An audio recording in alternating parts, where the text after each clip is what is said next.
Welcome back, Rangers Ed family. I am your host, Little Ed, and we are here with you live this week for episode 167, sponsored by Lucarelli Law. If you're in New York or Florida and need some legal advice, please reach out to Dom Lucarelli and tell him Coach Ed and the Rangers Ed boys sent you. As always, I am joined by my co-host, Coach Ed, and our producers, Nick and Dom, and our in-house statistician, Isaac. Not only has Chris Drury and the Rangers given us a lot to talk about tonight, but the NHL has been buzzing, feeding us with endless drama. So we decided to bring back our in-house fantasy and around the league expert, Mikey 150, from his long paternity leave here to bring us around the league and to touch on some moves. Boston was not so quiet today, made some trades with the Rangers as well. So we'll definitely touch on those. And we'll be analyzing all of Chris Drury's moves in the last week since we last spoke to you, leading up to the draft. And of course, today, happy free agency day, everyone. But first, let's catch up with the crew. Coach, running a little late tonight, always running around. How are you doing today? Just struggling, trying to get myself situated to head down to Florida. So hopefully tomorrow I'll be able to leave. I know it's a little stressful, but I'm sure you're very excited. Soon. Yeah, I'm sure it's very stressful, but I'm sure you're very excited to hang out or head down there with EA the PA, expecting your first blood granddaughter, I suppose. So that's really exciting. Another member of the Rangers Ed family. Coach Ed's going to be joining us for the future episodes in the next month or so down in sunny Florida. So looking forward to that, catching up with him every week. Dom, how about you, buddy? You were down in the Jersey Shore this last couple days? Yeah, I went down the Jersey Shore with my family. We were there from Friday to actually today. We just got home a couple hours ago, so it was good. It was nice. We don't go vacation too much. We all work, so it's nice to get away, hit the shore a little bit. I mean, it stinks today because it's like 100 degrees out. I could have got a nice tan, but And I'm in my cool room right now, so everything's good and I'm happy. Well, we're glad you made it back in time for tonight's eventful episode for sure.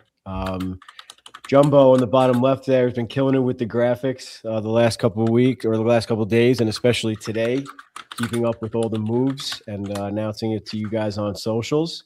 So great job to Jumbo. But what have you been up to since we last spoke? Other than thinking about your EJ question.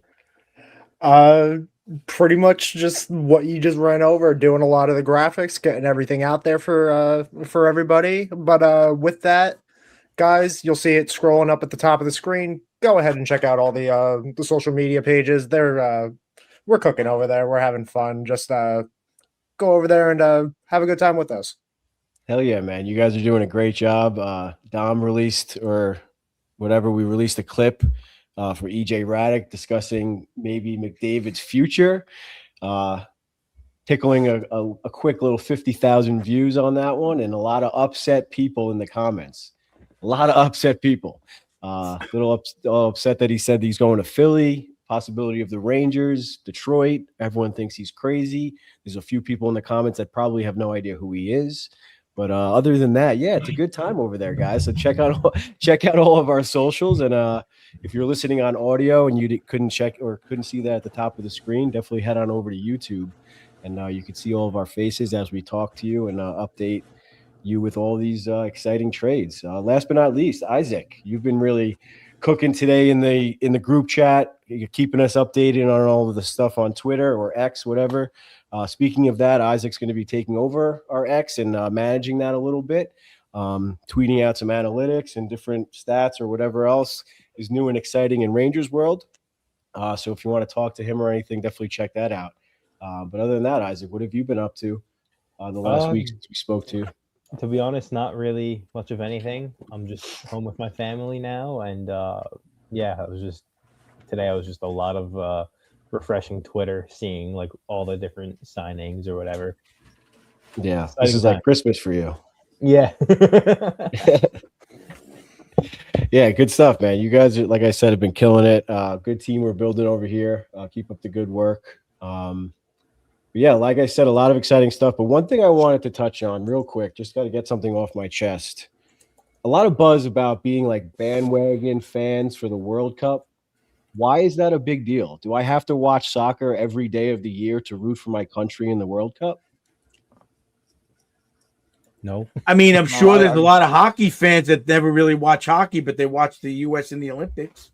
That's what I mean. And that's exactly what I was thinking is the Olympics. Do I have to Yeah, watch skiing every single day of my life to all of a sudden be a bandwagon USA fan watching the downhill skiing?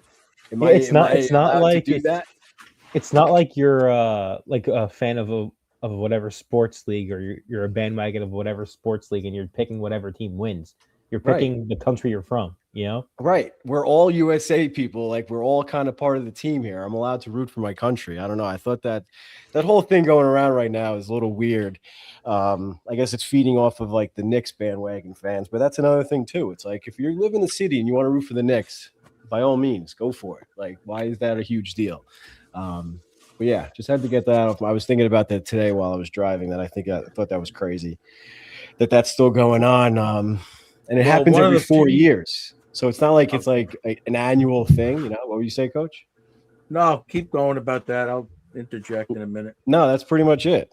I was just filling some space. What were The you only- about to say? Only one of the 400 texts that I did read today was that Isaac said he wasn't big on Schneider.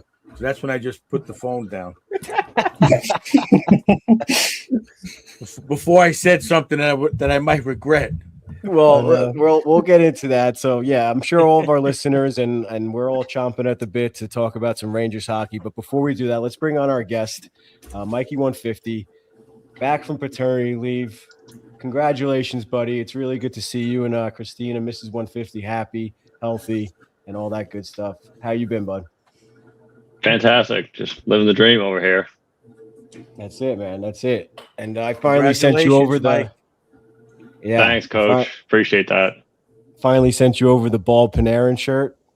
Yeah, a little that thing's late. awesome. Love it. I've worn it a little couple late, times at but- work. Raised a few eyebrows.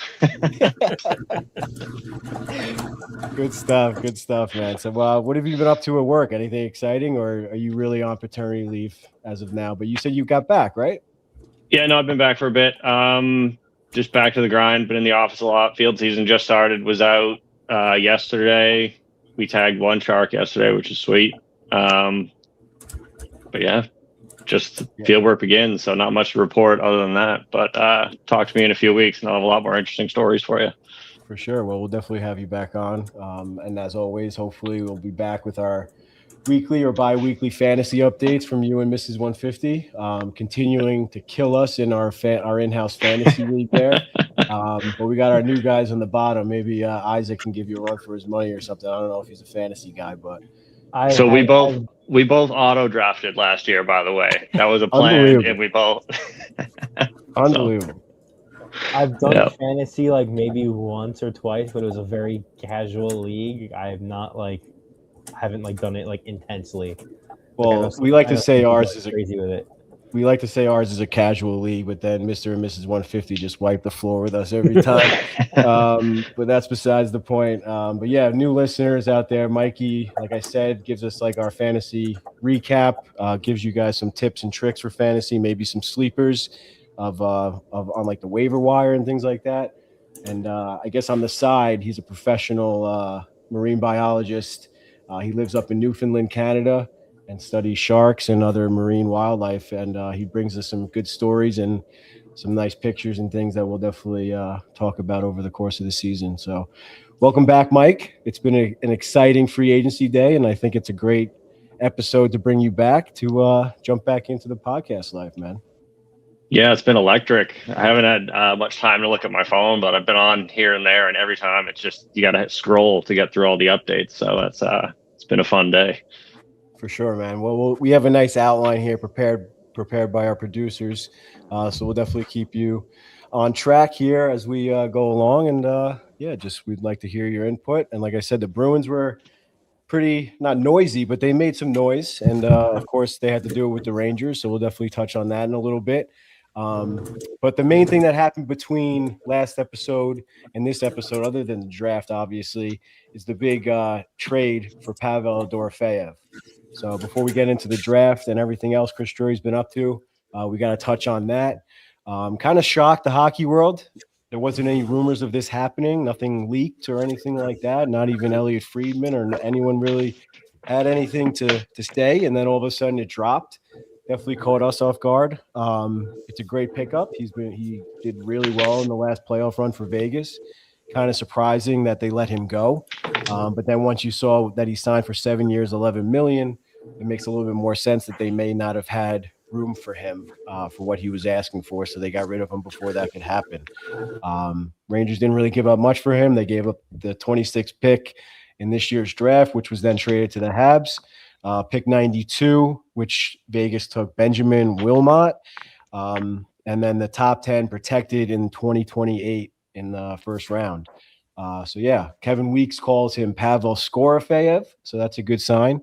Coach Ed always loves his nicknames by Weeksy. So let's start with Coach. Coach, what were your initial thoughts when you heard about this trade? I was real excited because, like I said, during the playoff run, I think we were talking about it. That to me, I see the difference between him and Panarin that he gets in the corners. He's on the bench sweating. He can't breathe. He's putting an effort out. To me, you see it. The body language is different, and I feel that he has that sweat equity that we keep talking about. So I'm excited to see what he could do for the Rangers. Yeah, that's interesting. You brought up Panarin. Obviously, he's going to be compared to Panarin for the next probably 7 years. But I think the biggest thing is he has an identical contract to Panarin, except he's younger and the salary cap is now going up. So, well, he's not a proven scorer like Panarin yet, not that level yet. But maybe not 100 plus points. To me, he's more physical on the wall. On the half wall in the corner, he doesn't give up. He makes a play and he cuts to the net. He gets involved. I mean, I watched Vegas a lot in the playoffs this year, so I did see what he was doing quite a bit. He had a couple of off nights where he had a little bit of a drought, a couple of games in a row, but he seems to be always involved physically and getting some good scoring chances. Yeah, without a doubt. Isaac, what were your initial thoughts on this trade? I love it. Like he's not as many. He doesn't have as many like assists per season as Panarin or whatever, but like he's a pure goal scorer, which is something we sorely need. I don't think we've had one like a guy who's just really there to just score goals since like Marian Gaborik or something like that, right? But yeah, he's going to get a lot of goals. I just hope that whoever plays with him is going to be able to set him up properly. My one concern is he had 20 goals on the power play out of his 37 last year, but still you need your guys to score goals, and that's what he's there to do. And compared to the contract he got and the market that the league is in now with the salary cap, I think it's a good contract. He's also young, so he's got room to improve his game too. So I think it's a good trade. So when you say that's a concern of yours, you wouldn't take that this year? No, I would. I'm just saying it's just a concern. The only concern of mine is that if the power plays dry up ever, is that going to render him less effective, which he's still going to be an effective player, no doubt in my mind. I just would like to see ideally him get 20, 25 even strength goals instead of 17. But I still love the trade. I still love the signing. Yeah, I mean, being a power play merchant is never a good thing, but like Coach had said before, I think his playing style is definitely something that the Rangers are looking for as well. My biggest thing is even if he is the power play merchant, it puts that lefty on power play one. And I know that might take Laffy off of power play one, but I think it balances out the power play, which has also been a struggle for the Rangers in the last couple, or probably forever, where they only have that one power play that stays out there for like a minute and a half, almost 2 minutes. And then the second unit gets 15 seconds, 20 seconds at the most. And from a coach's perspective, that throws off the flow of the rest of the lineup. If you get a power play and your power play unit's out there for 2 minutes long or whatever, then you have to wait for them to catch their breath or whatever to get back into the regular rotation of the 3 or 4 lines. Yeah, Coach, you want to go ahead.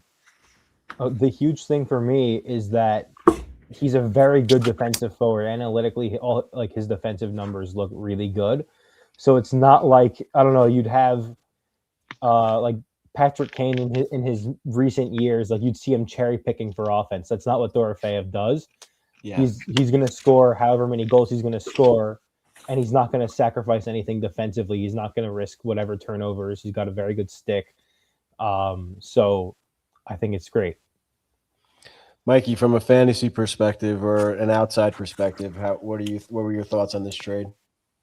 Objectively, you guys covered most of it. Power play is a big thing. He really needs to ramp up his 5-on-5 game. The other thing is consistency. He went through a couple spells last year where he didn't score for quite a few games, so he really needs to keep his eye on the ball, all 82 games. The other thing is he shoots a lot, which, it might not be reflected in a lot of stat sheets, but that creates chances for other guys. And I think that's the main difference that you'll see between him and Panarin. Panarin was more of a pass-first guy. Dorofeyev will enable other players, which I think will, definitely help the Rangers. Might not show up on a stat sheet, but don't you guys think most goal scorers, don't you think most goal scorers like Austin Matthews, when he had the 69 goals, how many power play goals did he have? You know what I mean? I think most big goal scorers are going to have a very high percentage of power play goals. But the thing I like Isaac said, I watched him in the playoffs, like I said, a lot, and he's not out for a minute 50 of the power play. He takes his shift and he's off, which is a big thing that I like is from the coaching perspective. He doesn't hog ice time from what I saw. We'll see now that we watch him every day. Matthews had 18 power play goals in his 69 goal season. That's not that much. I mean, at the end of the day, a goal's a goal. Yeah, 50. I'm all good with it. I mean, I'm going to take the 35, 40 goals no matter what. So, yeah. Well, like Mikey 150 said, I mean, just creating the offensive chances, and then hopefully we have like Laffy or Perreault, and the Rangers are kind of like not full of like setup guys, but like we're definitely looking for that shooter, someone that's just not going to be afraid to shoot the puck. I mean, someone like Frankie Vetrano, obviously Dorofeyev's a little bit more skilled and better than he is, but just someone that's not afraid to just let it go. I mean, I think the Rangers definitely struggle with that. Nick, Dom, you guys have anything to add to that? Honestly, I'm excited to see where Dorofeyev fits into the Ranger system. We've mentioned it a couple times. We've seen him throughout the postseason this past year. I was impressed with his game. I was happy to see what Drury was able to land to be able to get him to not give up 5 is probably the best thing he could have done so far. So I'm happy with this trade. I'm just kind of excited to see where he fits into the system and where he ends up playing. Dom? Yeah. I mean, I think that set the precedent for like what they did in free agency too. Because I honestly don't think if they don't get him, they don't go after guys like Peterson. They don't go after, they wouldn't make that Jersey trade, straight up. So I don't think they would have traded Trocheck if they got him. In all honesty, because he fits right into that top 6. So I think that kind of just set the precedence for how they were going to go about free agency. Because if they didn't land him, I feel like they would have been a little more concealed with their moves. Yeah, I can agree with that. I think it definitely made a splash. I mean, you mentioned Trocheck, so we might as well just get into that right away as we move into the In Drew We Trust segment of tonight's show. I mean, actually, before we get into the Trocheck thing, I want to ask an outside perspective again, Mikey. What are your thoughts on Chris Drury as like a Boston fan or just an NHL fan in general? Obviously, a lot of Rangers fans are always chanting "Fire Drury." We don't really trust him or whatever. A lot of buzz around. But like, what are your thoughts, kind of from like a non-biased perspective in a way? I'll say a couple things. The first is, doesn't matter how much you like or dislike a GM. All it takes is one move to change your opinion. Like Don Sweeney is the best analog for that. Prior to trading Brandon Carlo, it was exactly what you just said about Drury vis-a-vis in Boston. He was chanting "Fire Sweeney," but one move and all of a sudden Don Sweeney's a hero. The other thing I'll say is I think the Rangers' problem has largely been coaching. I feel like their system hasn't worked, and it's just they've sort of been too stubborn to change their system to suit the players that they have on their roster. I don't know. I don't think the Rangers' failure particularly last year, should be put on Drury's shoulders solely. I think it's a lot of it had to do with coaching, coaching turnover, and like I said, the system not fitting the players.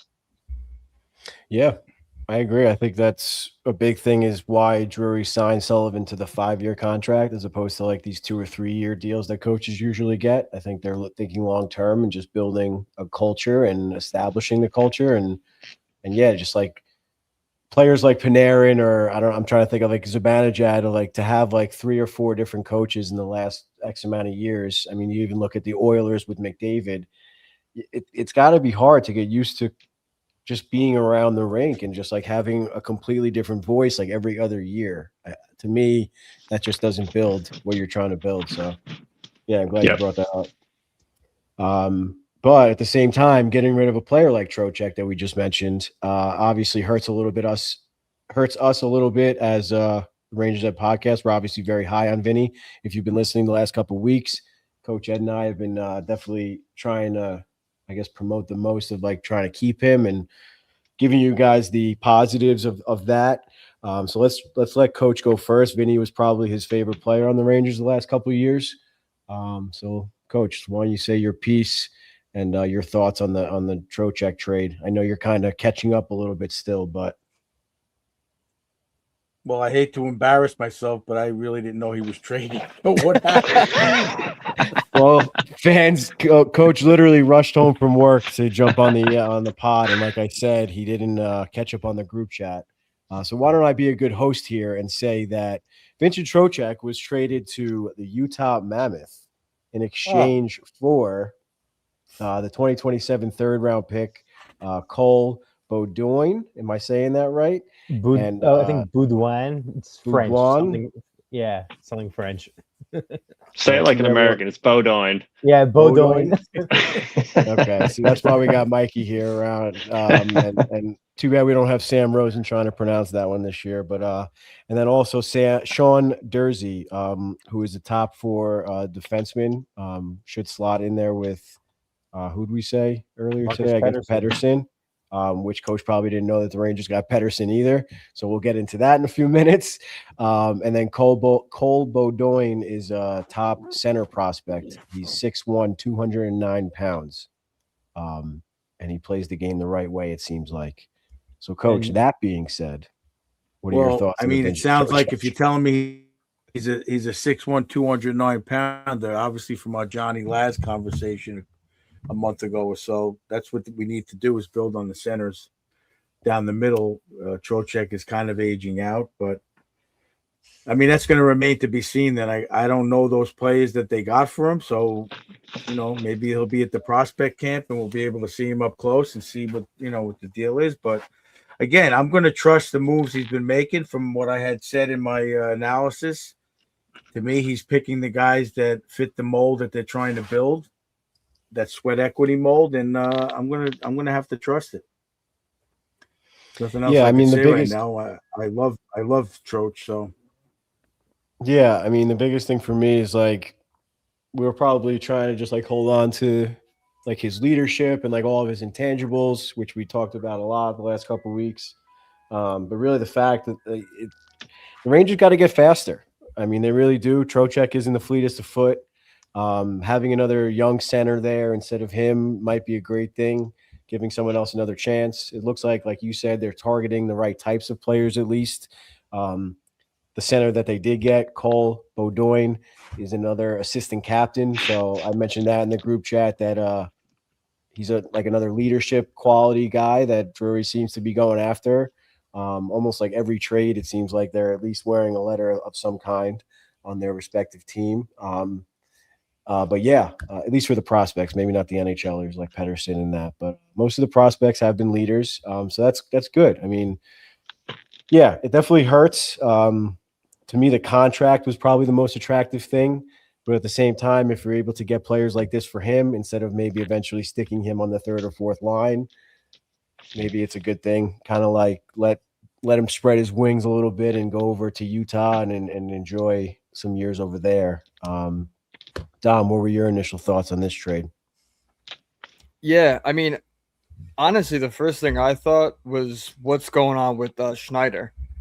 because I mean they got another right-handed shot defenseman who could play left and right, but still, I mean Garakov's on the first line with Fox, obviously, so you're gonna have this kid potentially playing with Schneider, and I really like that.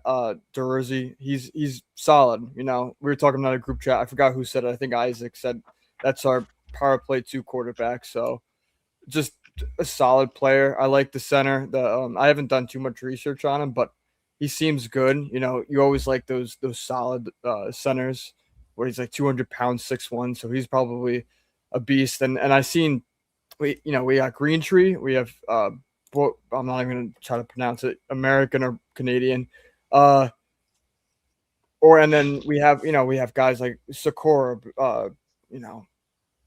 I know we have Brisson down in the minors. So we have a lot of young guys that are ready to make the jump whenever needed, because I think that bottom half of this lineup is going to be really up for grabs. So a good trade for the Rangers, and it makes it competitive, especially in training camp. So You're muted, bud. I said absolutely, and that's definitely what Drury's trying to do, I think, by creating some competition in training camp. And Coach had just mentioned it, the rookie series, hopefully in Allentown. I spoke to our buddy Mark at Blue Line Blue Shirts earlier today about it. They haven't announced anything official, but fans listening, keep an eye out or keep an ear out to us. We're going to definitely go to that if and when it happens. And if you want to join us, we're going to try to put together like a ticket block for that. But back to the players, Isaac, you did mention in our group chat today that he would be a great quarterback for PP2. Why do you say that from an analytical standpoint? You have a nice graph and everything here for us in the outline. Yeah, so Jay Fresh tweeted about Dursey, that he's a good passer in the offensive zone.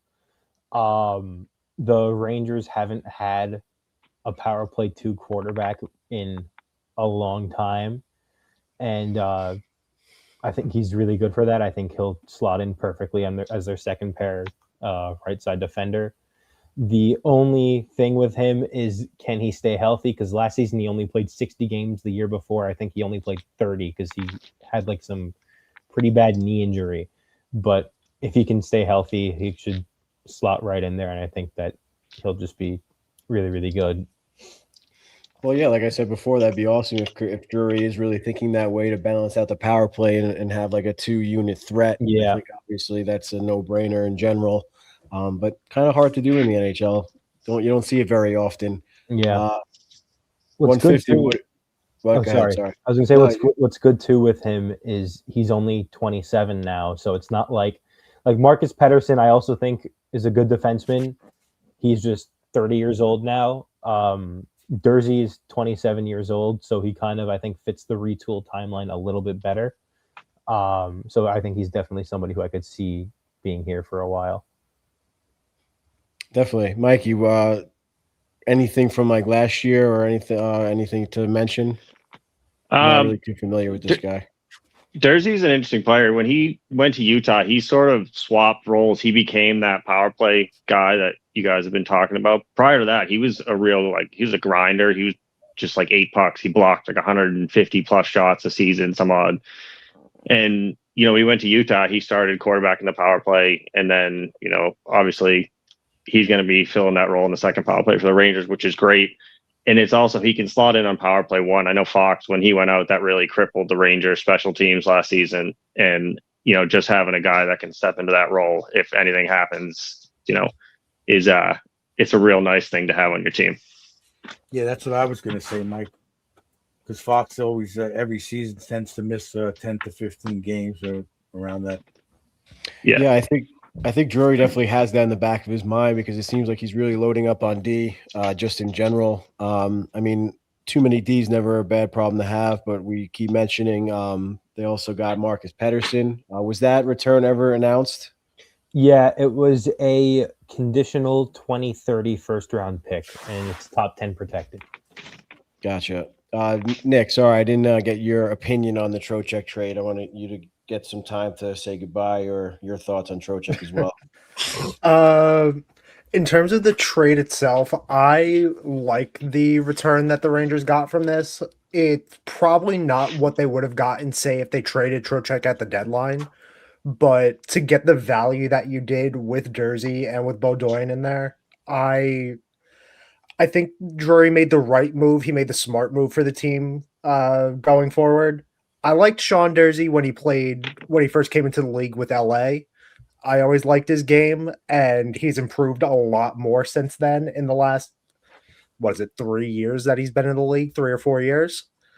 So I'm happy to see that they got somebody that's legitimately usable to be able to slot right into the NHL lineup on opening night. And it's going to be interesting to see where this decor goes now with all of the moves that Drury has made today, because he's gotten a lot of defensemen.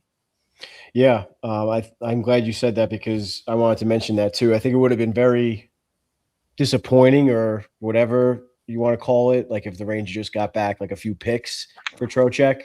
But the fact that they got someone NHL ready and then another prospect that seems to be almost NHL ready, it's definitely great. I think Coach would have been pretty upset if it was just a bag of picks. Yeah, So- I like the fact that he did do it now, and like Nick just said, at least they're going to go into training camp with it done and over with, and not him having to play until the deadline. Is he moved? Is he not? I mean, again, it remains to be seen if it works out. But I'm more comfortable with them doing it now, so they can get a core group together going into camp. Yeah, for sure. I think, but the only package that people were saying at the deadline was Minnesota was offering, like Charlie Stramel and a first-round pick. Beaudoin is a year younger than Stramel, and he's also a first-round pick. And then on top of that, you're getting a really good top-four defenseman. Also, with Beaudoin, he had 88 points in 54 games in the OHL, and he had 29 points in 15 playoff games in the OHL. He had the OHL playoffs in scoring across the whole league. And so I think it's going to be a pretty big year for him. I think he turns pro this year. So it'll be a big year for him in the AHL. And if he has a good year, then I would say he's definitely a really good bet to make the team in 2 years from now out of camp. If not, maybe be a late season call up. Who knows? Yeah, thank you for bringing those stats back up. The playoff stats is what impressed me the most. I mean, honestly, the OHL stuff, putting up a lot of points, not to say it doesn't impress me, but we've talked about it on recent episodes. I'd much rather see that in like NCAA hockey to the OHL. But the fact that he's stepping up in the big games is where it really matters, because OHL or not, the playoffs, no matter what level of hockey it is, definitely gets a little more intense and a little bit more dirty, if you will. And on the highlights that you guys sent earlier, it seems like he's not afraid to get involved and go through the dirty areas to make the play. Yeah. Well, Ed, he had 7 points in 7 games at the World Juniors last year. That's with NCAA talent. So, yep. And apparently, if you wanted Canada to lose, you like. I heard like a couple people saying if you were rooting against Canada and then you saw him on the ice in the World Juniors, you hated seeing him on the ice because like this guy's just a pest. Yeah. All right, great. And I also see that you guys wrote that he was the captain of the OHL. I must have saw an old picture. I thought he was just the assistant captain. So even better that he was the captain of his team and then assistant captain of Canada, it looks like. So yeah, that's big. You know, I love my captains. Little Ed's leadership program. What else? I mean, I really quickly want it because there's a little bit of a discussion going on in chat that I'm reading. It kind of stemmed off this comment. It was the passing read. I kind of want to talk about that, and I'm glad somebody mentioned that because I don't know about you guys. I was a little upset at the same thing. Yeah, so I was a little upset as well. But doing my research and kind of getting the whole fact about it, the fact is that this kid Smith that they took over Reed is 100% more NHL ready than Reed, and it's not to say that Reed isn't going to be better. He might be better in his respective system, but Smith's played 18 minutes on average in Italy when he was in the Olympics. That's amazing. 2 assists. And 4 games for a kid who's not even in the NHL yet, playing against other NHLers. So, I mean, to say that it's a stretch and crazy for that, I don't know. I feel like it's just based off his system and based off of need. I don't think it's so much based off of whether or not he's going to be better. Because I know that EJ last week was talking about how good Reed is going to be. And I do believe that, but I believe Smits is a better fit for that and more NHL ready. Yeah, 100%. So yeah, let's get into that. So with the 5th overall pick, Chris Drury selected Albert Smits against most draft boards of Chase Reed being a higher pick than him in terms of defenseman. And yeah, Dom explained that very well. If you haven't gone back and watched our episode last week with EJ Radick, definitely go back and do so because it was incredible. EJ is just amazing. He brings like so much good insight. He was a scout back in the day. He's obviously in media, broadcasting, you name it. In my opinion, I think he should or could have a front office job in the NHL if he wanted. It seems like he has too much fun doing the broadcasting and hanging out with Kevin Weeks. But yeah, definitely go check out that episode. And he did say, he's like, listen, like Chase Reed might have the brighter future skill-wise or whatever word he used, but right now Albert Smits is NHL ready. And watching him in the Olympics, I don't remember him specifically, but I remember seeing or thinking Latvia is strong, tough, played the game the right way. They had a good system, and they made some noise in the Olympics, and they took everyone by surprise. And for him to wear an A in that tournament, once again, Little Ed's leadership program, that definitely speaks volumes. A kid playing against men with adults or with other men on his team and still being an assistant captain, I think that's huge. Coach, looks like you want to say something? Yeah, I mean, there's two things I like about him. I mean, I'm not saying I didn't know he existed, but I didn't focus that much in the Olympics on him. But the two things most prospects that these guys are drafting that you saw, the big comment is he needs to put on 20 pounds. It's going to take a couple of years for him to get to playing weight and strength and this and that. This kid's already over 210 pounds or 220. And the second thing I like about him is he left home when he was 13 years old to play.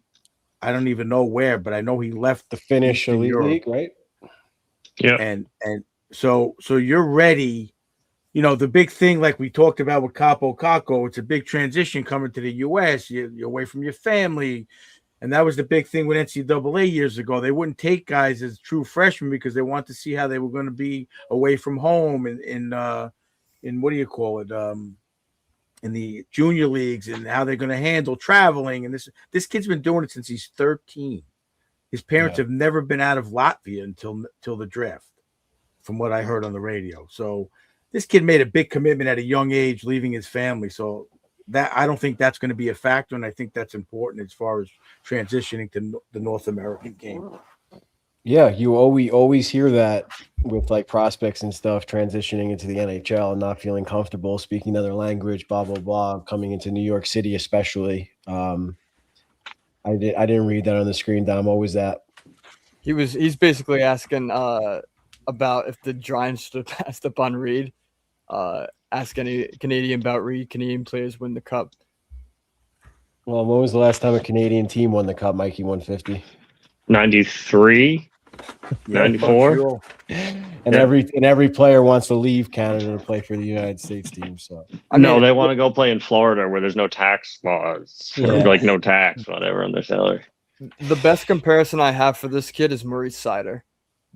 He's big European kid who could shoot, plays defense pretty well, plays both ends really well, and was like both pretty underrated. I don't know if you guys remember Maurice Sider coming into the draft. Everybody was like up in arms when Detroit drafted him. That's how I feel about it. I love watching him play. He's a tough, mean kid, and if you're going to compare him to him, I think that's a good thing. And I don't think people see Smits as much of a reach as Sider was. And also, I think a lot of people sleep on Smits' upside because he didn't necessarily put up a ton of points. I think had he been in like one of the Canadian junior leagues, he would have also put up a bunch of points. And he just fits what the Rangers are looking to do now because they kind of want to fast track this thing. They don't want to wait a long time. So he is more NHL ready, but it's not like he's just played against men and he like barely survived out there, but he played against men. So they think he's NHL ready. He can move the puck well. He can defend well. He can skate well. And he did it against the Olympics, which is the top talent in the world. And so, like, I've seen people who also don't like Chase Reed because they're like, he scored a lot on the power play too. So like, how is that going to really translate to the NHL? I think Smits probably, he's definitely a safer pick than Reed. Reed probably has a little bit higher of a potential ceiling, but I also think that Smits has the tools to be an incredibly effective player in the NHL too. I don't think Smits is like any slouch of a player. He's got a pretty high upside too. The real question is, what's the over-under on when Coach Ed says we need to get Albert Smits a helmet that fits him? I don't know if you could see this, Coach, but every single see it now. Every single picture, he's got his helmet up on top of his head like Keandre did. And he certainly doesn't have the same haircut that Keandre had. So I don't understand what's going on there, but every single picture, he looks like he's wearing a helmet that's like 3 sizes too small. But yeah, looks like he's going to be a great player for the Rangers. Good job. Wait, do we still have Parsnips? Yeah. We do. He's on the roster. He was buried, but he's there. All right, so then he can share helmets with him. Good stuff. Well, yeah, we'll have some good comedic relief with this one. Yeah, here's another good picture, Coach. I don't know. Wow.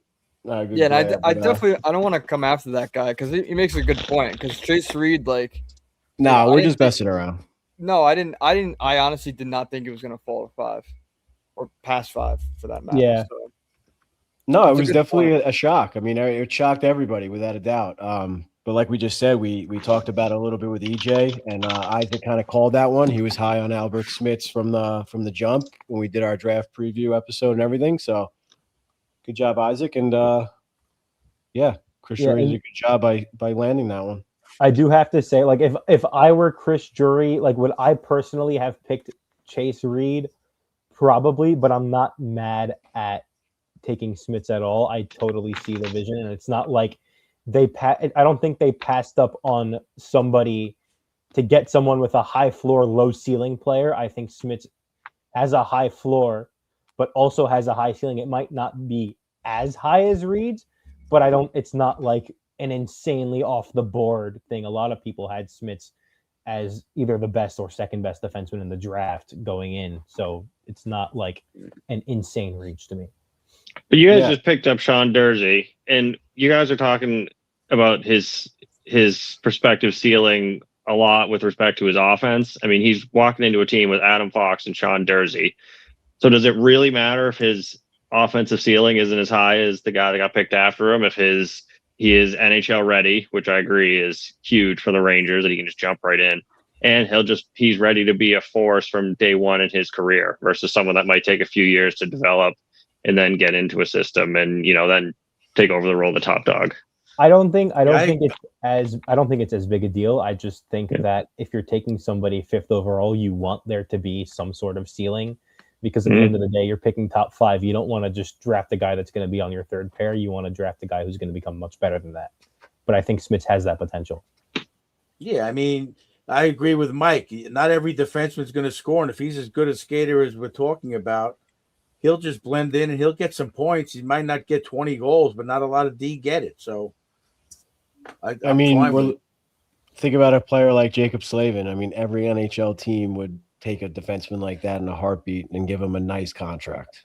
So if he could turn into a defenseman or even a percentage of what Slavin does defensively, I think that's a good thing. And shout out to everyone in the comments. We're not trying to come at anyone. We're just having fun here. You guys can keep commenting, and we'll keep commenting back. Shout out to Johnny Red, though. I like that comment. Defensemen are made to play defense, not score goals. So we like to have someone that could. We like to have someone that could do both. We like to have someone that could do both. But I like where your head's at, Johnny. We're on the same wavelength. But anyway, let's get into some Boston NYR talk. There's been a lot going on today, Mikey 150. So what all of a sudden Sweeney and Drury are best friends? What's up? Do the Rangers need a 3rd string goalie, or are they trying to kick Dylan Garand to the curb? What can you tell us about Corpusalo? But he's a great backup, man. Great goalie.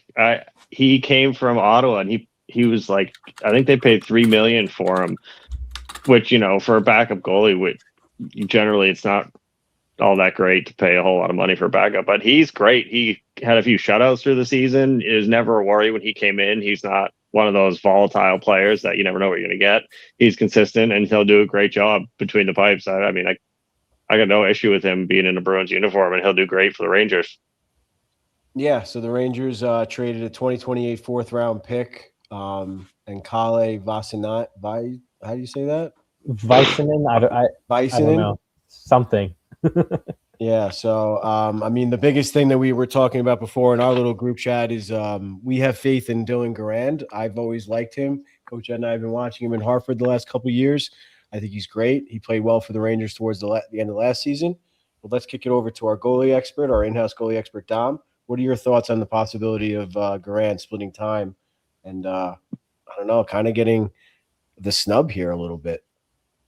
I don't mind it. I mean, Corpusalo wouldn't be my first pick. They must have had prior talks, and you never know what's going on behind the scenes. But I like that they're not shoving him into that backup role immediately, because like we were talking about, Shesterkin gets injured quite frequently, so we got to remember that he might not play,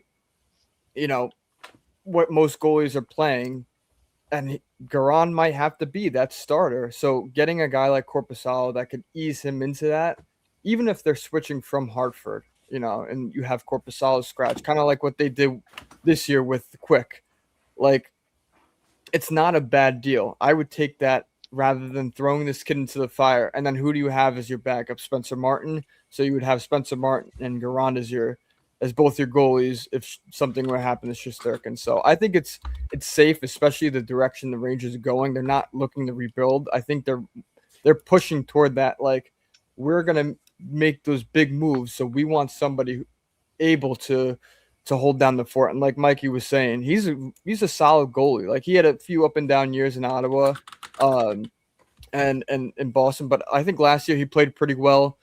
He's a veteran guy who could teach Garand the ropes, so I don't mind that move at all. I actually like that, thinking more about it. I was kind of thrown off a little bit too, because I'm a big Garand guy, but you like to have somebody who's been in that situation and can ease somebody like that into the lineup. And he's coming into this knowing that I'm not going to start over Shesterkin. Like, I'm going to be a backup, and I'm going to kind of be that gateway from Garand in the AHL to the NHL. So, and the Bruins retained $1 million of his salary, so it's a $2 million punching bag if you guys need it. So that is a great, yeah.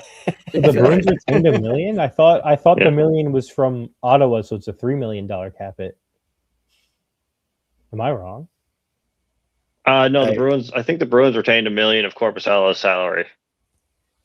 So Ottawa's $1 million, Bruins are $1 million, Rangers are $2 million? No, I think his total salary was $3 million. I don't know. I could be wrong. His total salary was $4 million. If I go to the Rangers contracts. Well, while you guys are finding that, Mark from Blue Line Blue Shirts in the chat also just said that if he starts in the AHL, it's only a 1.35 cap hit. So it's a $3 million cap hit for the Rangers. Okay, so regardless if it's Ottawa or Boston retaining that, it's a $3 million cap hit if Corpusalo is in the NHL, 1.35 if he's in the AHL. And I think that number is just a little shocking to fans. I was thinking about it while I was driving before. I mean, with the salary cap going up, I just feel like we're not used to that yet. So, yeah, paying a backup goalie $3 million doesn't really look great. But I think Dom brings up a lot of good points there by kind of easing Grant into the situation. Coach, what do you think about that one? I agree with Dom because, I love Garand. I love the way he plays, but he's not a proven NHLer by no means. And if they're going to play to make the playoffs this year, God forbid Shesterkin gets hurt and misses 15 games or something, that's a lot of pressure to put on the kid without having someone you could rely on. So I agree with that 100%. Yeah, definitely. The more the more the day went on, the more it made sense. Definitely a little shocking at first. But if you're a casual Ranger fan listening to the pod, hopefully we put you at ease a little bit there. And hopefully Garand will still get his fair share of NHL games this year. And we talked about a little bit in the group chat. The e-bug situation's a little weird. So the NHL teams are kind of allowed to carry 3 goalies. You don't want someone just sitting in the stands all the time or sitting in the press box. A player like Garand should be playing some games at least in the AHL.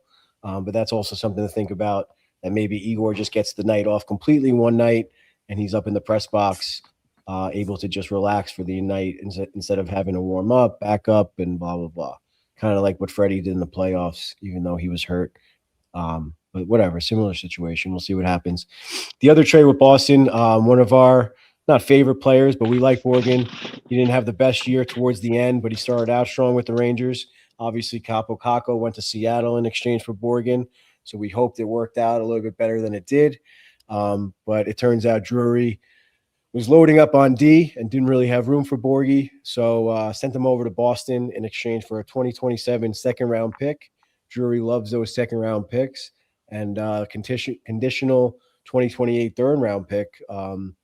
And let's see what the condition is, becomes Boston's 2028 second if Boston makes the 2027 or 2028 Eastern Conference Final, and Borgen plays 50% of their playoff games.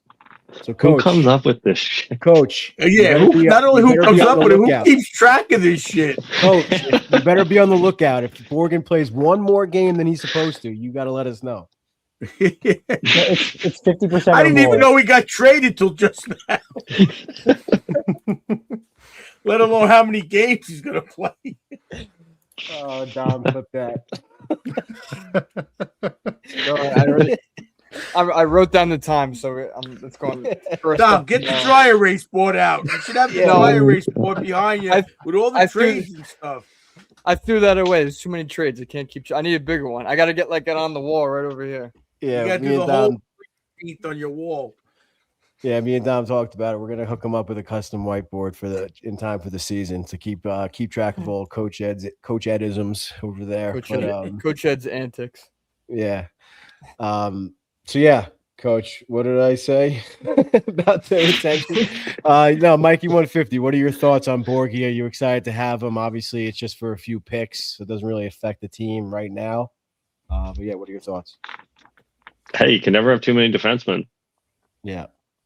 Yeah, he's a good player. He's a solid player. I loved when he went to Seattle. I called that, by the way, when he came over, the Kako trade. I said the Rangers are going after Will Borgen, and then he came over. But you called it the other way. We'll see. We'll see where he slots in. I mean, the Bruins haven't re-signed Peak yet, so I think he'll kind of fill that middle pairing role. Yeah, I mean, it's not really much to get excited about. It's kind of a run-of-the-mill acquisition in the offseason. So, Yeah, he's I mean, nothing too crazy. Back end. He'll be all right. Yeah, he's a defenseman. He doesn't score a lot, but he's a guy that doesn't show up a lot on the stat sheet. But it's the depth stuff that he does that makes the difference. Yeah, it's hard to say what happened to him. Maybe he just couldn't shake it in New York for whatever reason. But I remember in the beginning of the season, he was like top 10 in defenseman in the NHL in defensive metrics or whatever. But then he just kind of tailed off after that. I mean, the whole team didn't really play great, so it's hard to just like say he didn't play well or didn't perform. But yeah, I mean, wish him luck in Boston, and we'll see him soon, no doubt. What else do we got here? Another quick signing, Joe Veleno. Am I saying that right? Veleno. 1 year times $1.2 million. Last year, he had 61 games played, 2 goals, 3 assists, 5 points, 43.9 expected goals for percentage. Maybe Isaac can explain that again because I already forget what that means. Solid defensively and can skate. It's basically like if you have an expected goal share over 50%, then that means that when you're on the ice, your team is generating more of like the quality of scoring chances. So 43.9% is not that great, but that also I think takes into account like his line mates and stuff. And I saw that his defensive stats are pretty good and he's a good skater. So I don't think he's a great player. I don't think he's a pretty low event fourth line center, and that's basically what they're signing him to be. I don't know if he'll be as good as Sam Carrick was for us, but he's young, and it's just 1 year. It's whatever. If it doesn't work out, you can just bury him in the minors. Fair enough. Mike, you know anything about this guy from last year? No, I don't. I don't. Fair enough. He didn't really do much, it looks like. No, he did not. I'm looking at it now. Nothing to write home about. Yeah, so maybe Drury and the new scouting team see something we don't. Maybe he'll fit in. Maybe Mike Sullivan saw something that we don't and wants him on his fourth line for whatever reason. He's a big boy, you said, right? At least. So maybe they're just targeting some bigger guys. But speaking of big guys, the Rangers got rid of, or Drury let go of one of our favorites, a fellow Eddie, Adam Edstrom. What was that trade for? Is that on this list, guys? I think a 5th round pick, if I'm not mistaken. Yeah, I believe it was a 5th round pick. Nothing much. But I was scratching my head a little bit on that one. I thought he was a good player. Is there something with his contract coming up or that we don't really pay too close attention to, Isaac? Or I'll tell you right now. Because I thought other than his being a little injury prone, I thought he's a great kind of like a version of Rempe that could actually play. And yeah, he's on the second year of a contract that pays him $975,000 a year. So it's not, he wasn't expired or anything. I don't know why they necessarily traded him. It's not like I prefer him to Rempe because he can actually skate and he can make a couple plays. But I also think that Hemelash passed him over in the lineup. So it's not the biggest deal. I don't remember who they took with that 5th round pick, but yeah, that's basically. Oh, that was this year? Yeah, it was the 148th overall pick in the draft. And also Massimo Rizzo, who was a pending RFA that I don't think the Rangers even qualified. They did not. Yeah, that was from Nashville. Coach, what were your thoughts on losing Eddie? I mean, like Isaac said, the resurgence of Hemlosh, Cartier, these guys, it made him, with his injuries, I love the way that he played. I just thought he was a smart player for his size, especially. He got a lot of he knows position, he knows the game. Could have been a little more physical, but he needs a chance somewhere else because obviously it's not in the cards here. They got some young guys that are really pushing the limit.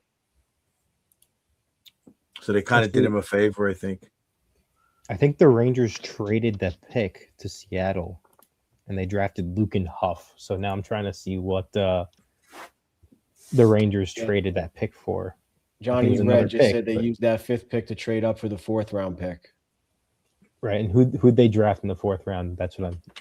I believe was it the goalie? I believe the goalie, but he was drafted in the 3rd round, I believe.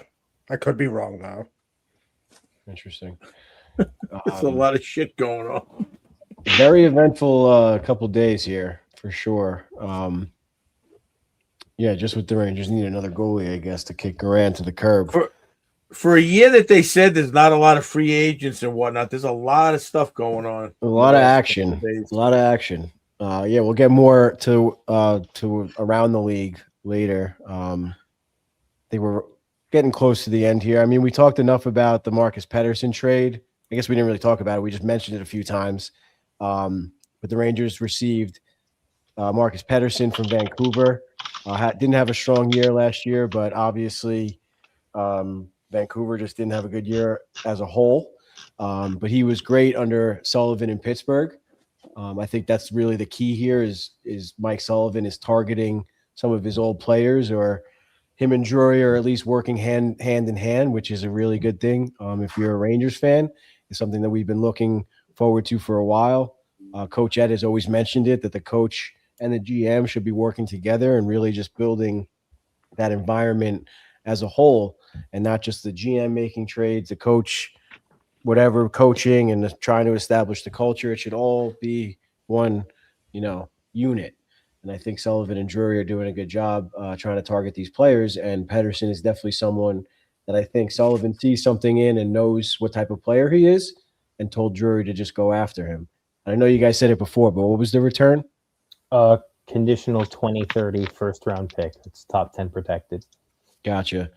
And I think that says something about what the Rangers are looking to do, become competitive or maybe even a contender by 2030 or even sooner than that, because they're not really too concerned about that first round pick, I guess. Yeah, the protection's there just in case like something Right. does go wrong. Right. Also, the Rangers in that trade, they drafted with the draft pick from Seattle, Spencer Bowes. I don't really know much of anything about him. But yeah, that's what that trade was. And then for Pedersen and Dursey, honestly, I love both of those moves. I know Pedersen's a little bit older, but if you need to flip him eventually, you can probably flip him for a good return. But the Rangers were desperately lacking puck-moving defensemen for the last number of years, and both Dursey and Pedersen are good puck-moving defensemen. They can both defend the rush well too, which is also something the Rangers basically didn't have outside of Adam Fox. And Val Ketz mentioned it like on the MSG broadcast before. Like out of the last number of, I forget however many Cup champions, they've basically all been like top 5 in defending the rush, which I'm not saying the Rangers are Cup contenders, but I'm saying that this is like a very, very good step for their defense. I think this is the best their defense has looked in a long, long time. Mikey, what are your thoughts on the Pedersen in general, what he's been doing over the last couple of years? I think it was a great move. He's a defenseman's defenseman. You know, he controls space. He hits guys in the corners and he'll block shots in the slot. And yeah, he moves the puck. He's great. He's a good anchor for a defensive core. He's a veteran. I mean, he's not too old. He's 30. I think it was a great move. And like you guys said, that coupled with the Dursey deal, I'm a little bit leery of Sean Dursey's capacity to do more outside of the power play for the Rangers. But the prospect that they got there, that kid looks quite good. So, you know, that one might, you know, end up benefiting the Rangers. But, you know, for Pedersen, yeah, I think it was great. Also with Pedersen, apparently he's literally gotten hit more than any player since entering the league, which it's an interesting thing to point out, but also at the end of the day, if you're getting hit a lot, that usually means you have the puck a lot, and having the puck a lot means your opponent doesn't. So I don't think that that's a bad thing. Yeah, and I was thinking like it could be a bad thing that he's holding onto the puck too long, but it also could be a bad thing that he's patient with the puck. Coach, what do you think? Yeah, I was just going to say that. That means he's willing to take the hit also to make a play. I mean, it's hard to, unless you're watching him every day, which obviously we're generally not. He's in Vancouver, but, you know, there's a lot of variables involved with that, Isaac. So get on that stat. How many times did he take a hit to make a play? A successful pass after taking a hit.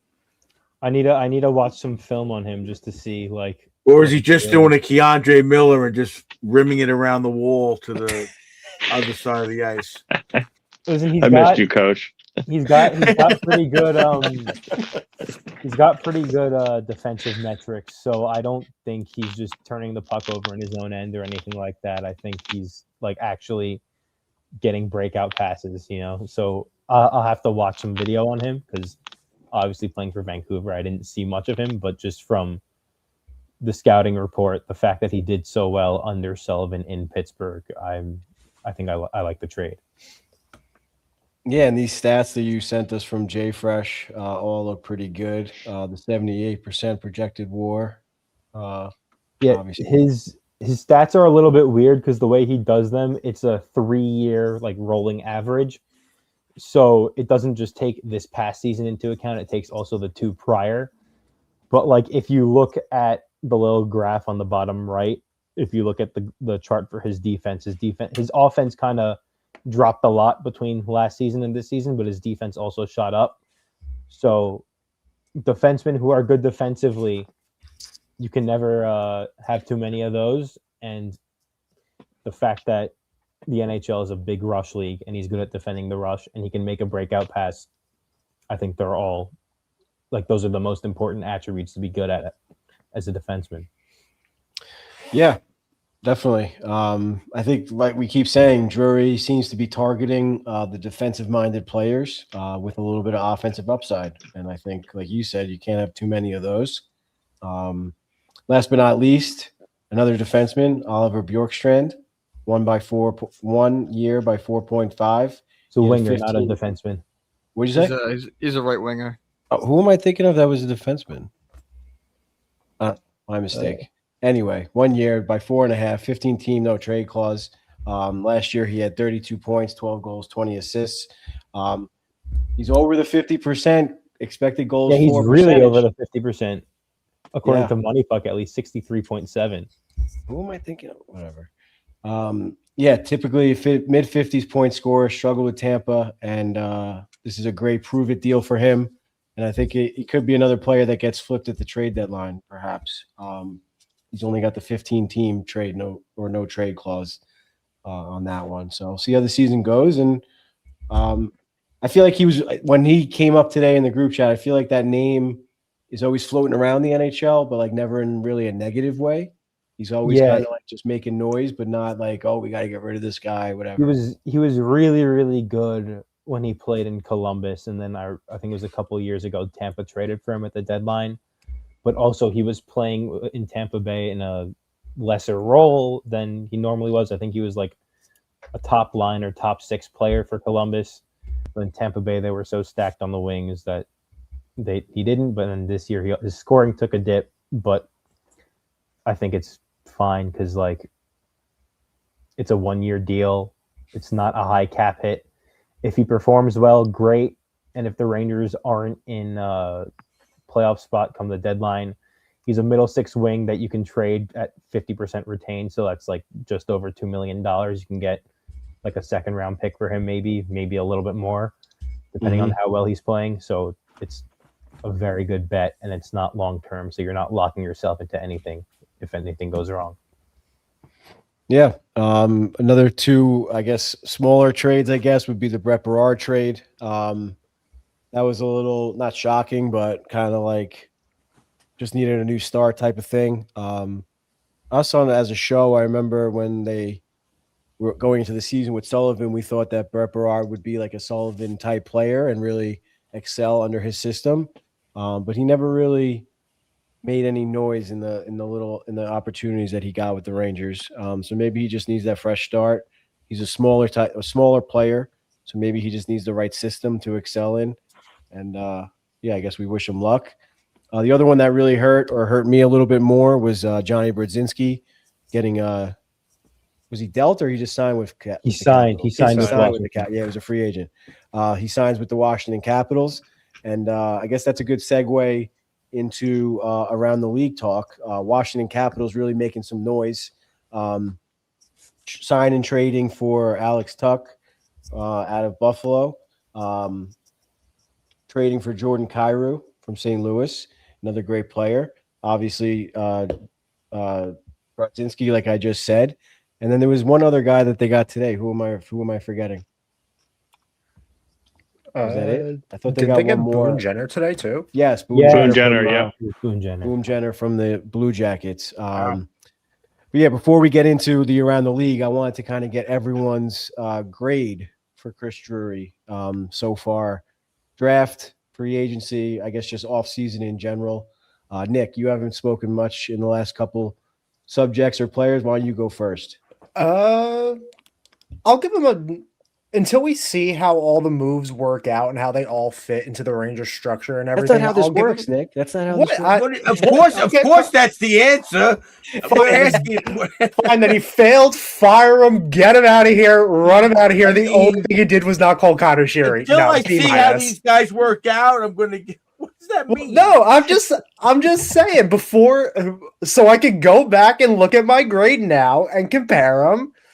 B-, I'll give him for today since I can't be retrospective on stuff.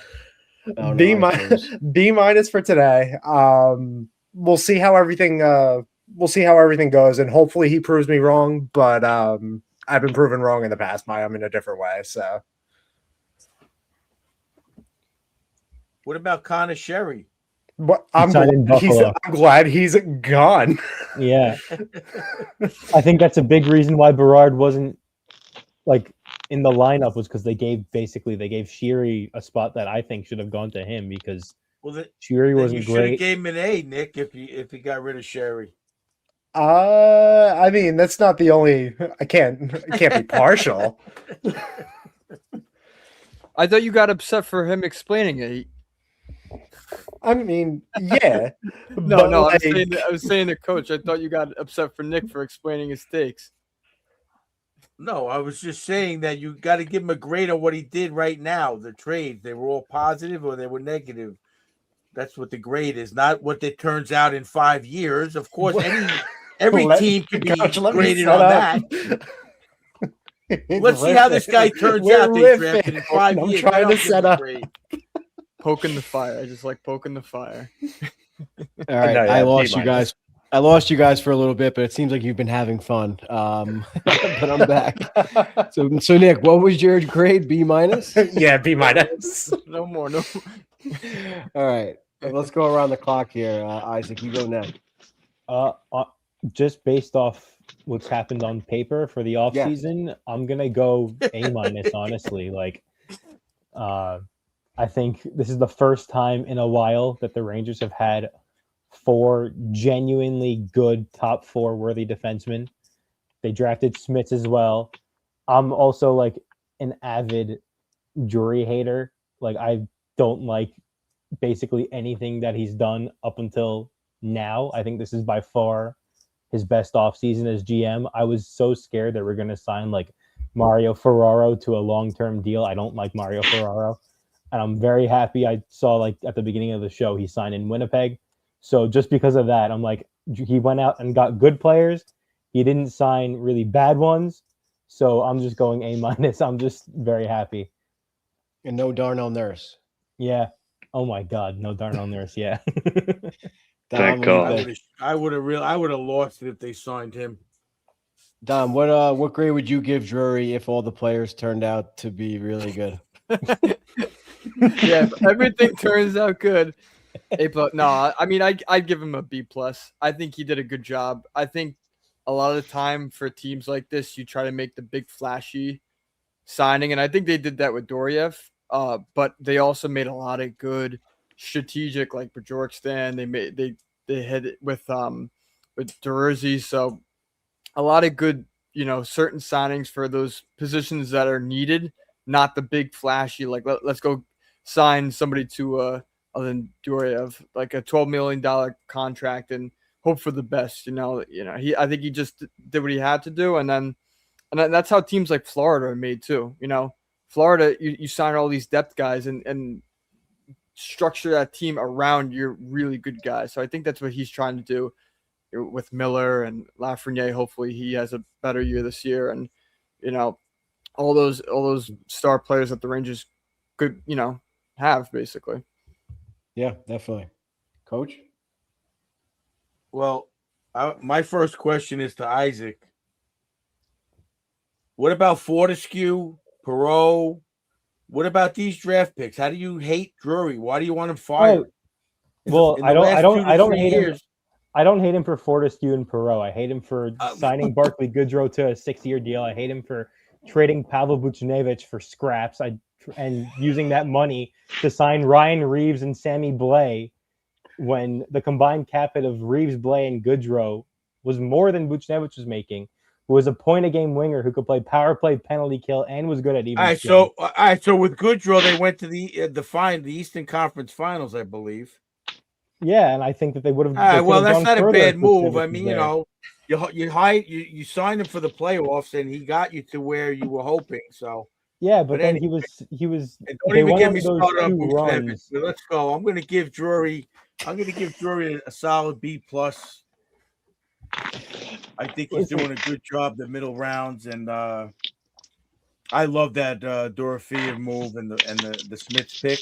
I didn't really know much about Smith till I saw the highlights and what I saw on the draft. The draft, what do you call it? The projected draft stats and stuff. So yeah, I would have liked Chase Reed because he's a USA guy, but Chase Reed to me is like Drew Fortescue. He needs to put on like 20, 25 pounds still.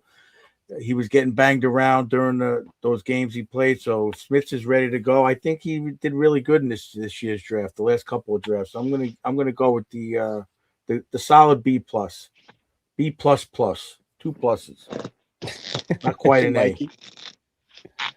I'll give him a B just because I'm not sold on Sean Dursey. I think they could have done, I don't want to say better, but different for Trocheck. And I'm not sold on Sean Dursey.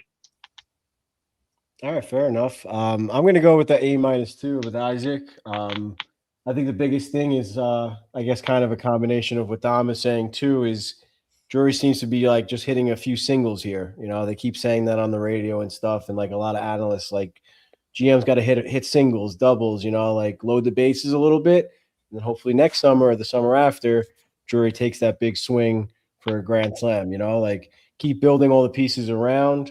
And then you want to make that big swing for your next big free agent or your next big trade. I think Dorofeyev is obviously a great piece. All the guys that he drafted and traded for might look like small picks, but we just talked about it at nauseum pretty much. It all seems like Drury's targeting the right types of players. And I think Isaac's got to go back and listen to all the Pavel Buchnevich episodes. We're not gonna get into it right now, but Coach Ed's doghouse was created specifically for To house Pavel Pavel Buchnevich. Listen, I Buchnevich. could also bring up Patrick Kane, how they literally played short a roster player to activate whatever emergency call-up clause there is for the salary cap to trade for Patrick Kane when he needed hip surgery. Yeah, I mean, Like- listen, we could definitely talk about all the bad or questionable or decisions. I mean, to me or to us, I feel like Drury's hands were tied in a lot of situations. I think like this year, maybe a little bit of last year is kind of like his not coming out party, but like kind of like, all right, this is my team now. Like all the other stuff was kind of like loose ends with the past regime a little bit. You know, Coach Ed and I did a full episode on like all of his moves recently, I guess before you guys joined the show. I think overall, like, yes, in a vacuum, things may look a little fishy, but I think he's definitely learned from his mistakes. And now, like I said, now that he has his coach, they can work together. And I feel like his regime or Chris Drury's time should have really started like kind of like last year, that he finally just has like full reins on the team. All these draft picks are his. Hartford is kind of like he built Hartford now, all the prospects. He's getting all these like first round or ex-first round picks into the prospect pool, building the prospect pool back up. And like I said, targeting the right types of players. And he gets a lot of hate.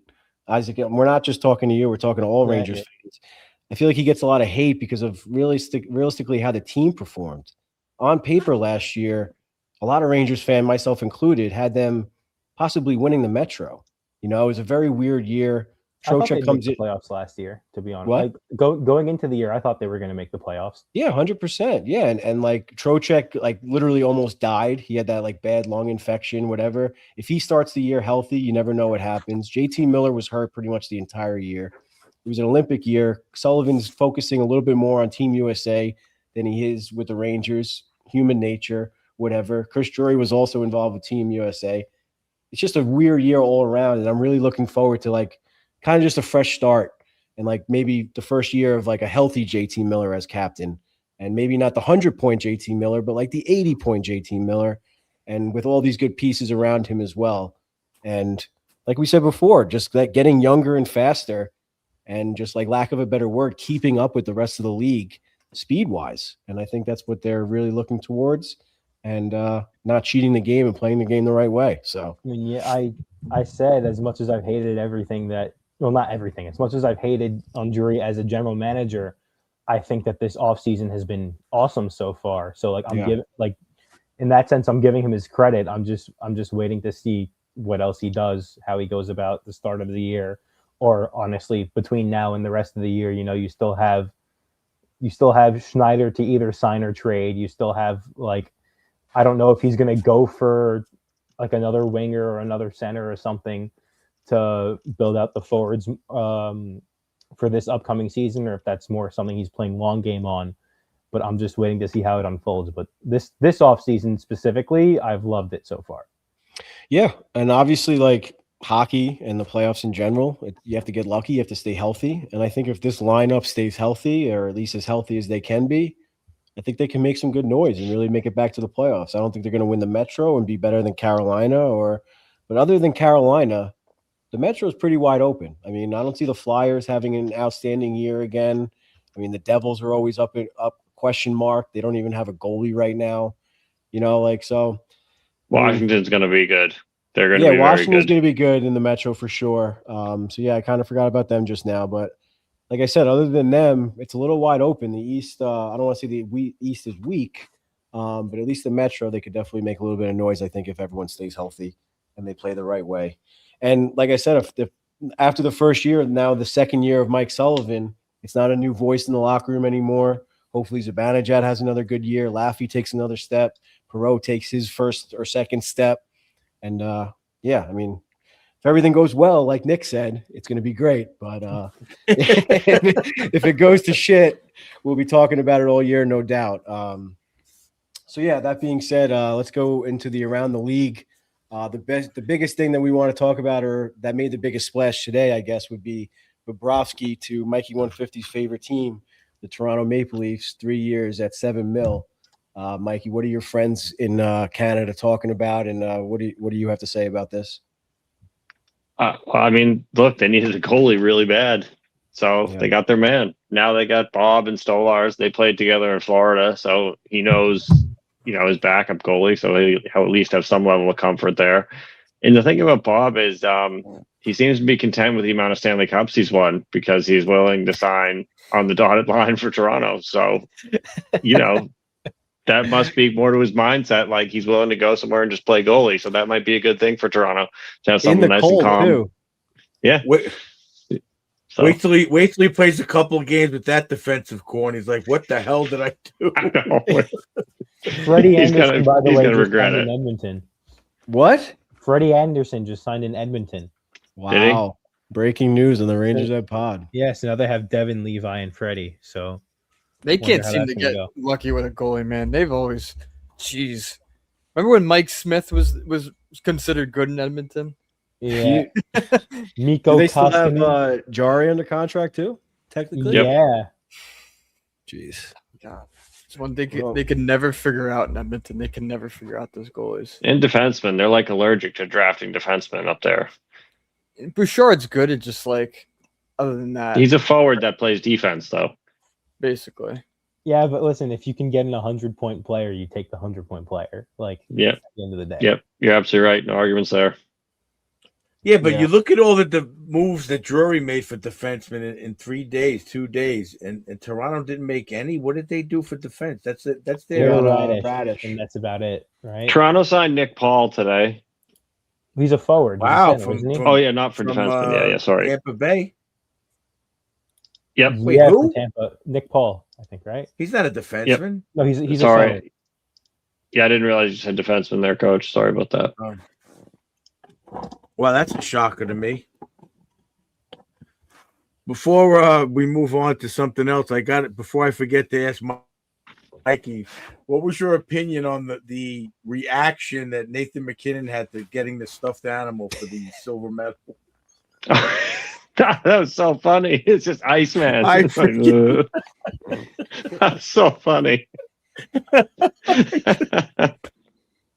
Yeah, that one's going to go down in Canadian folklore for sure. Oh, my God. That was hysterical. Yeah, I guess we haven't talked to you much. What was it like in Canada after that victory or that loss, I should say, for them? For them, it sucked. For me, it was great. Yeah. What was it like at work? Like, was it really just like... Yeah, everyone was super bummed. Like, it's all people talk about. It's all, like, you watch SportsCenter here, and it's hockey for the entire hour. And it was just like a real travesty that they lost. Wow. Yeah, big time. Yeah, I feel like USA, if they lost, it would have hurt, but we would have went on with our lives the next day. Canada is probably a little bit of a different story. Yeah, hockey's a religion up here. It's not like it's like that for like 10% of the United States, Yeah. So well, it's definitely growing without a doubt. Speaking of Yep. that, another good segue. The Zach Werenski saga, reigning, what's it called? Wow, Norris Trophy? Norris Trophy. I couldn't think of the trophy for a second. Norris Trophy winner, best defenseman in the league, Team USA defenseman, assisted on the golden goal. Looks like he's asking for a trade and specifically wants to go to Toronto, gross. and or Tampa, which I thought were two unique choices. But I thought it was interesting that he might end up in Toronto, I guess with his buddy Austin Matthews, fellow countryman. What are your thoughts on that, Coach? I know that they kept talking about it on the radio, but I didn't know he picked those two teams. I thought he was pretty happy. I remember him getting interviewed last year in the beginning of the season, and he was all hyped up on Columbus and the whole situation there. He's captain there or no? No, Boone Jenner was captain, who just signed in Washington, or was just traded to Washington. Yeah, I'm a little surprised at that. I mean, that's the big controversy right now. These players more or less are holding the chips and they want to play where they want. It's a big debate going on that I've heard on the radio, and it's a tough one. I mean, I would want to play where I want, but then it's like taken away from the fan base because they're all psyched up and they're going to have a bitter taste in their mouth, because I don't think most people are going to accept the fact that the guy wants to leave. And if he doesn't leave, he's going to get booed every time he touches the puck. Look at the Dylan Larkin situation. That's going to be a disaster. Did you see, If he though, doesn't get moved. with Werenski, both Waddell and Sweeney both made a statement, and at least right now it doesn't look like he's leaving, which is kind of crazy. Who's This that? is like Don Waddell, Columbus's GM, and Zach Werenski. They both made a statement like a couple hours ago, and he said Zach informed us he didn't want to leave Columbus all of a sudden. So I don't know where this is going. Werenski said, as I've thought about things and discussed everything with my wife and family, we want to be in Columbus. It has been my home for the past 10 years, and I've always been proud to be a Blue Jacket. So, Well, I don't know what's going on with that. well, Isaac, you did send us a tweet at 1 a.m. last night from EJ Raddick saying, hey, if I was Werenski, I would convince my buddy Dylan Larkin to come on over to Columbus. Maybe that's what happened. Maybe he was texting with Dylan and he decided to stay put. I mean, I guess we'll stay tuned for that one. Yeah. By the way, Isaac, what the hell was that about? All of a sudden, my phone things. I didn't know what. I'm like, are the kids all right? What's going on? I look at I'm like, this guy's got a life. I'm a night owl. I'm a night owl.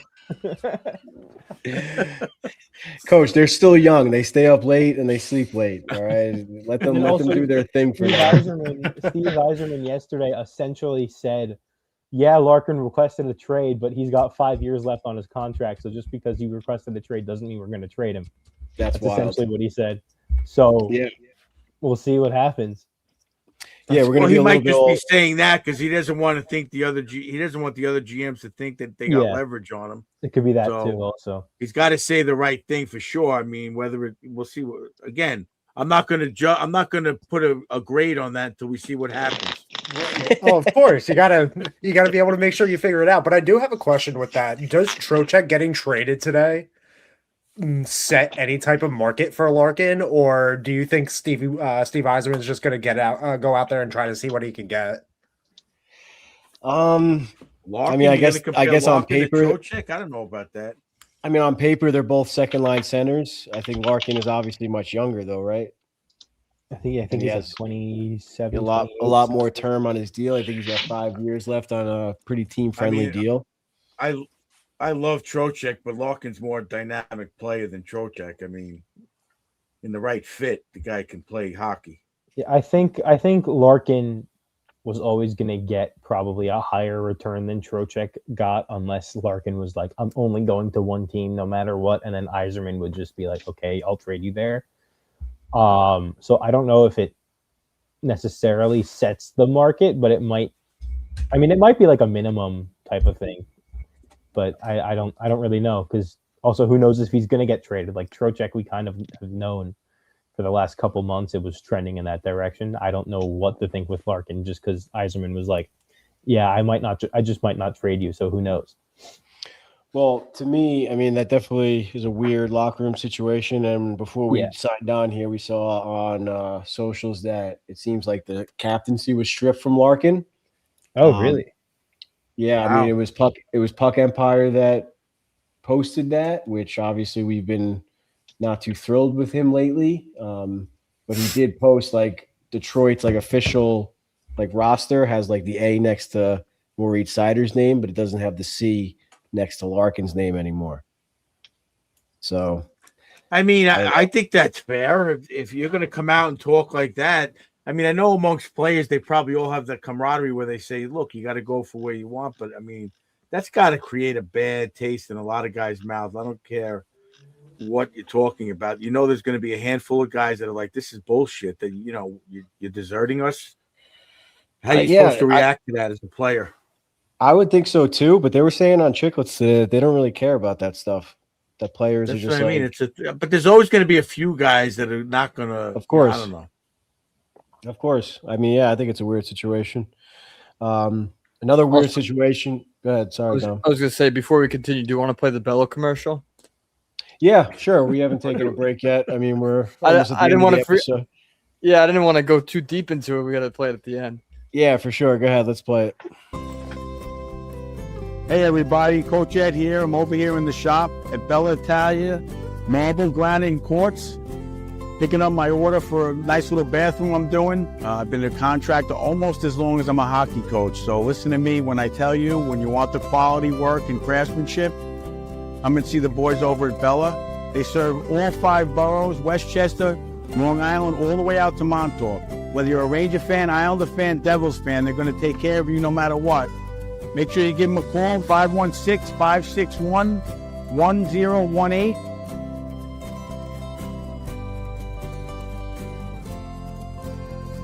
Let's go, Rangers.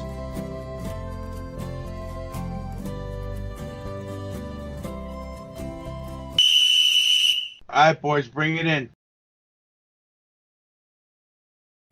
Well, we don't have a specific Coach's Corner lined up for this week, but as always, thank you to Bella for sponsoring our Coach's Corner segment.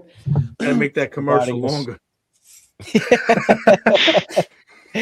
and providing us with a nice commercial in the shop and a nice partnership for our fans and listeners. If you're redoing your kitchen or bathroom, like you just saw in the commercial, head on over to Bella for some custom marble, granite, and quartz for your next project. And if you want to meet Coach Ed over there, he loves hanging out with the boys at Bella. So give him a call. Yeah, another weird situation I was going to touch on before we threw the commercial on was the Jason Robertson stuff. We talked to EJ about it. Jason Robertson seems like he gets like a bad reputation for not being, I don't know, like a dynamic player or whatever you want to call it. But he denied a 3-team trade to Seattle for the 7th overall pick that would have also sent Matthew Nyes to Dallas from Toronto. Definitely interesting. I think Seattle was rumored or whatever offered him a $15 million deal. So it looks like Seattle really is just struggling to make a splash in the free agency.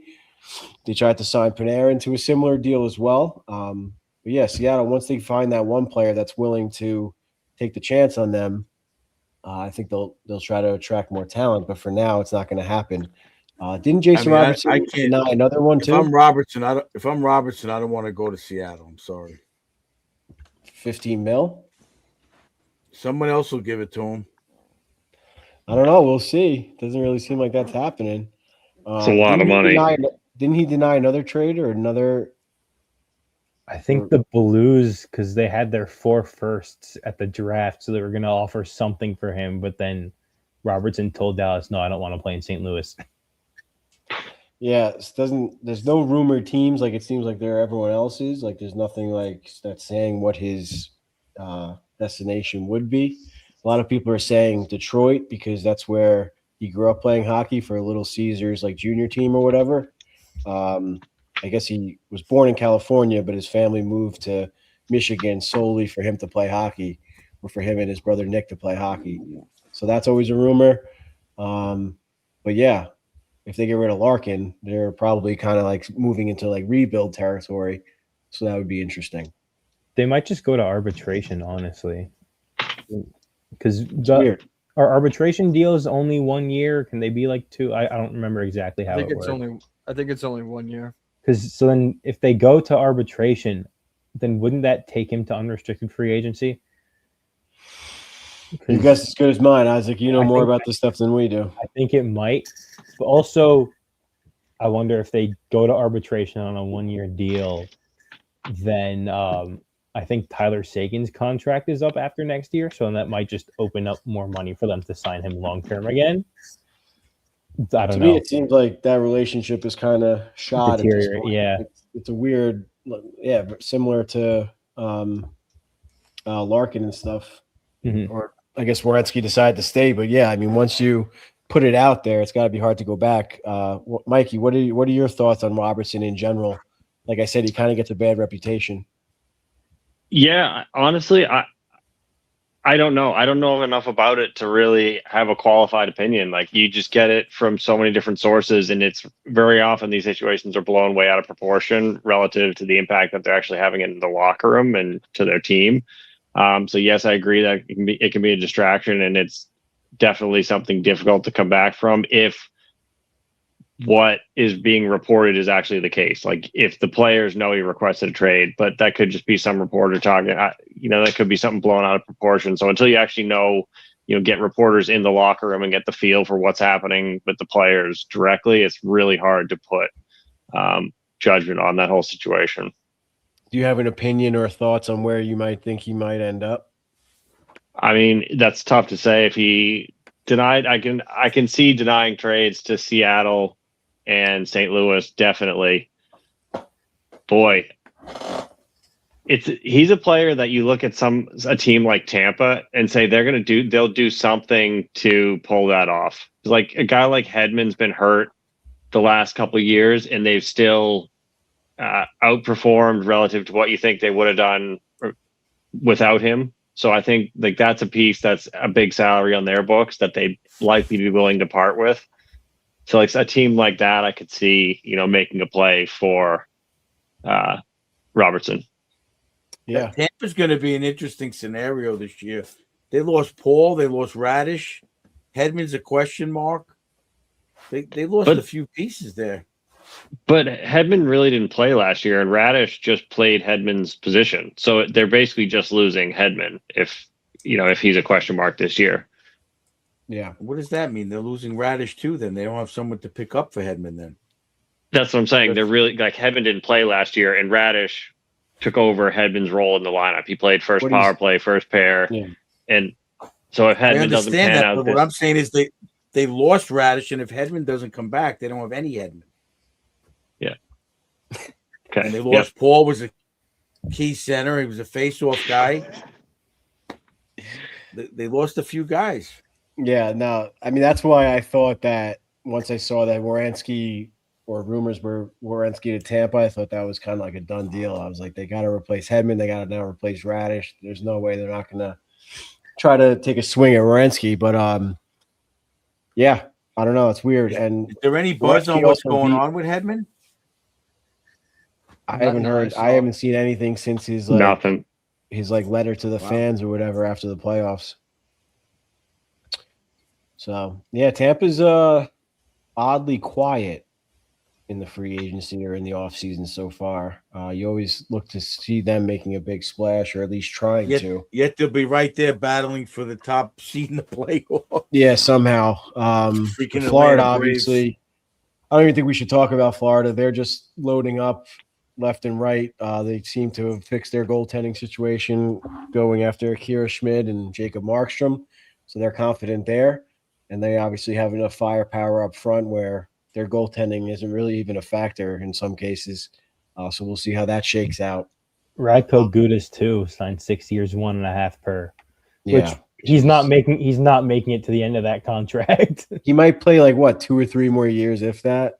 That's something crazy. Like that, and then they'll just get all the cap relief. It's like what they did with cap Marchand. Circumvention. Again, it's like the Marchand deal. Yeah. And Mikey 150 is very familiar. I won't poke him with that one right now. Another thing out of Rangers Town, I guess, or ex-Rangers Town, Jacob Trouba signs with the Sharks, 4 years, 8.25 million AAV. Coach, what are your thoughts on that? Seems like the Sharks are trying to protect their young kids, bringing in Trouba, a tough defenseman, and not trying to hit that cap floor. I'm a little shocked that he got eight plus. To be honest, they kept saying how overpaid he was. I mean, at his age, I'm a little shocked. 4 years at $8 million, but I'm happy for him. I like the way he plays. Well, like I said, the Sharks have to hit that team. The Sharks have to hit a cap floor, so they signed Trouba and they also got Nurse. The Nurse trade is what finally got them over the floor. I think signing Trouba didn't I think they were still like $3 million under. Yeah. So the Sharks are definitely that's the team where you got to look out for getting McDavid. I think McDavid is going to want to play with maybe Macklin Celebrini. They have obviously plenty of cap space to do it. They do have a lot of prospects to make it happen. I think that's definitely a team you want to look out for in the future. But Chicago. Yeah, but when is Celebrini going to be eligible for a big contract? I think this is the last year of his entry-level deal. So he could sign an extension towards the end of this year. I think he can sign an extension as soon as now, honestly. Yeah, July 1st it would be, right? Yeah. That's what I'm saying. So they're going to have to throw a boatload of They're going to have to throw a boatload of money at him. So maybe, I don't know if they could afford McDavid as well, but we'll see. Well, if they're just hitting the cap floor now, I think they could probably. I'll tell you right now. What is the floor? The floor is 76 million. The Sharks are at 89. So right now they have $14 million in space. So the Nurse trade or the Nurse deal and the Trouba deal brought them way over the floor. Yeah, brought them over. Well, the one thing that I was most confused about is I was also surprised Trouba got a raise, but to hit the cap floor it makes sense. But for 4 years it doesn't make as much sense, especially because Celebrini is going to need an extension in 3 years from. Well, I guess actually Trouba expires, I think the same time Ivor Stenberg expires too. So I think they'll be able to coincide those that extension. Nurse, is also for another 4 years. So yeah, I don't know how they would fit McDavid under the cap because he's gonna want $20 million on his next extension. And I would think he's gonna get at least that. You don't think so, Mike? They can't fit that now. That's so much money. They have Dmitry Orlov coming off the books. That's 6.5. Askarov is $2 million. Gaudette is $2 million. Goodrow is 3.64. Oh, Logan Couture is $8 million. He's coming off the books, but he's on injured reserve right now, so I don't really know. Yeah, Logan Couture. I think aren't the rumors that his career is over? I think yes. I think he's on. Is he on LTIR? Probably. So yeah, then that's already $8 million of relief. So I don't know how they would fit McDavid, but well, whatever. I was just saying because of the Celebrini situation, but I didn't realize it would be crazy. It would be crazy if they could pull it off somehow. Well, I didn't realize they went that far over past the floor with those two deals. I thought they had just met it, so I thought they had a lot much more space. But whatever, either way. I can't even post about that clip because we'll get a lot of flack on our page talking about McDavid. Yeah, no, dude, get the clicks. It's fine as long as we're doing it the right way. I'm all about it. That's fine. This next tomorrow's post, McDavid to San Jose, and then it'll be everybody from the last McDavid post coming over to that one. Like, exactly. You guys are assholes, and you. Yeah. Just rile up the Canadians. Bingo. I think the last around the league, or the last, I guess, one that has to do with the Rangers. A lot of Rangers fans had hopeful thoughts that we would bring back, or Drury would bring back Zuki to ride off into the sunset, return as a Ranger and retire as a Ranger. But he signs for a $1 million deal for 1 year in Los Angeles, which Isaac was telling us before the show has a $5 million bonus attached to it if he plays 10 games. Yeah. Which comes off of next year's salary cap, which another thing is very confusing. I understand what the concept. but I don't understand why LA would do that. But yeah, that's another head scratcher for you. Zuccarello on the line with Panarin. There's going to be a lot of highlight reels doing that. Yeah. Mikey, did we forget about anything around the league? Who do you think? I mean, I feel like the Rangers really made the most noise today. There wasn't really a ton around the league. I guess the Capitals made a lot of noise as well in the offseason so far. But other than those two teams, is there a team that we haven't really talked about, Mike, that you think might be a sleeper or making some underrated moves, if you will? I think the Sharks. I think they went after it a little bit. I mean, they picked up Nurse. They traded Eklund. They got that first round pick, obviously. They signed Eric Comrie from Winnipeg.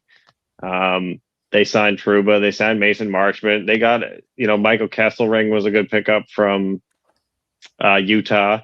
I mean, they had a problem on the back end. Their team defense was a bit shaky, as happens with young players, but they addressed their needs. They got some veterans in their lineup, and I think they're shaping up to be a pretty decent squad next season.